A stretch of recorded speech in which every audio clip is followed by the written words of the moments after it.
नमस्ते अनि स्वागत छ हाम्रो लोकसेवा युट्युब च्यानलमा। तपाईँहरूलाई के गर्दै हुनुहुन्छ, के कस्तो अवस्थामा हुनुहुन्छ? आज चाहिँ म तपाईँहरूको माझमा विशेष गरेर जान्नै पर्ने अति महत्त्वपूर्ण कुराहरू लिएर कोशी प्रदेशको सम्पूर्ण जानकारी लिएर तपाईँहरूको माझमा उपस्थित भएकी छु।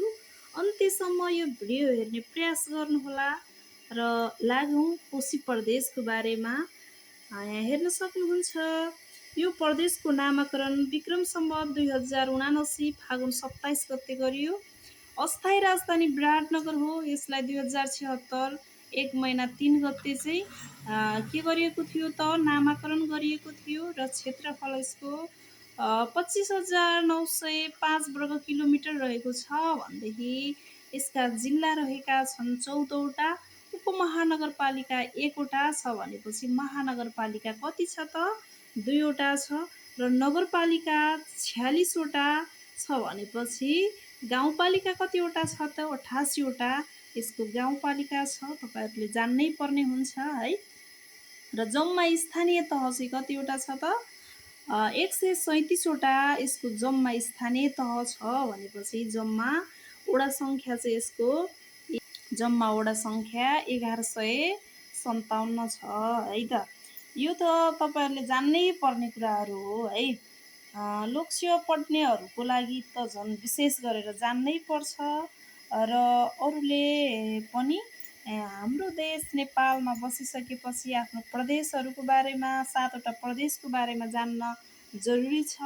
त्यही भएर आज पहिलो दिन यो कोशी प्रदेशको बारेमा तपाईहरुले पुरा जान्नुभयो भने के त पुरा यो जान्नुभयो भनेपछि चाहिँ तपाईहरुलाई सहज हुन्छ। कतै सोधिहाल्यो भने पनि तपाईहरु सहजै तरिकाले तपाईहरु भन्न सक्नुहुन्छ र तपाईहरु नियमित यो हेर्न चाहनुहुन्छ भने यस्तै कुराहरु म लिएर आउँदै गर्छु। यो च्यानलको तपाईहरु सदस्य बन्नु भएको छैन भने च्यानललाई सब्स्क्राइब गरेर सदस्य चाहिँ बन्न नबिर्सिनु होला। र यतातिर लागौँ। अर्को छ यस 1 नम्बर प्रदेशका जिल्लाहरू। यो जिल्लाहरूलाई चाहिँ एउटा सूत्रद्वारा पनि तपाईहरुले जान्न सक्नुहुन्छ। यसलाई सूत्र पनि बनाउन सकिन्छ। म चाहिँ यसरी जान्छु।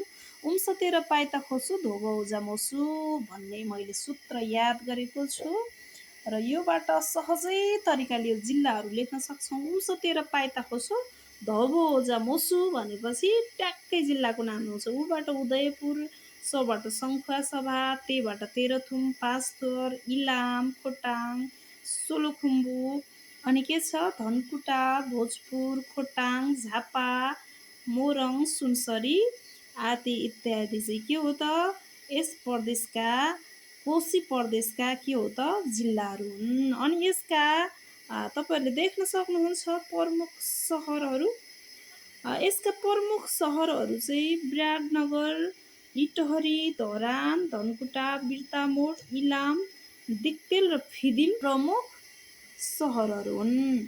अनि तपाईहरु हेर्न सक्नुहुन्छ अर्को प्रमुख धार्मिक तथा पर्यटकीय स्थलहरू। यो कोशी प्रदेशका के त प्रमुख धार्मिक तथा पर्यटकीय स्थलहरू के हुन् त भनेपछि हेर्न सक्नुहुन्छ पाथिभरा, हलेसी, सिङ्गापुर डाँडा, गुराँससुब्बा अनि नाम्चे बजार।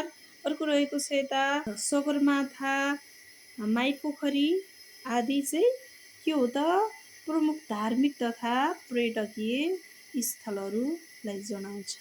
कोशी प्रदेशका प्रमुख झरनाहरू चाहिँ के हुन् त साथीहरू तपाईहरुले यहाँ हेर्न सक्नुहुन्छ। ह्यातुङ झरना, टोटके झरना, रातमाटे झरना, चिरुकुवा झरना आदि चाहिँ के हुन् त यो कोशी प्रदेशका प्रमुख झरनाहरू हुन्। अनि अर्को रहेको छ प्रमुख हिमालहरू। यो कोशी प्रदेशका प्रमुख हिमालहरू चाहिँ के हुन् त भन्नुहुन्छ भने प्रमुख सबभन्दा विश्वकै सबभन्दा अग्लो हिमाल भनेर पनि चिनिन्छ सगरमाथा। अनि अर्को रहेको छ कञ्चनजङ्घा, अर्को लोप्से, अर्को मकालु, चोयु र जन्नु के हुन् त यो प्रदेशका प्रमुख के हुन् त हिमालहरू हुन्। अर्को रहेको छ विमानस्थलहरू। विमानस्थलहरू चाहिँ के रहेछन् त विराटनगर, चन्द्रगढी, लुक्ला, फाप्लु, तुमलिङटार, लामीडाँडा, सुकेटार, रुम्जटार आदि चाहिँ के हुन् त यसका प्रमुख विमानस्थलहरू हुन्। अनि प्रमुख नदीहरू, कोशी प्रदेशका प्रमुख नदीहरू यसरी तपाईँहरूले जान्न सक्नुहुन्छ। अरुण, तमोर, कोशी, लिखु, खुम्बु, हिमनदी आदि इत्यादि चाहिँ के हो त साथीहरू प्रमुख यसका नदीहरू हुन्।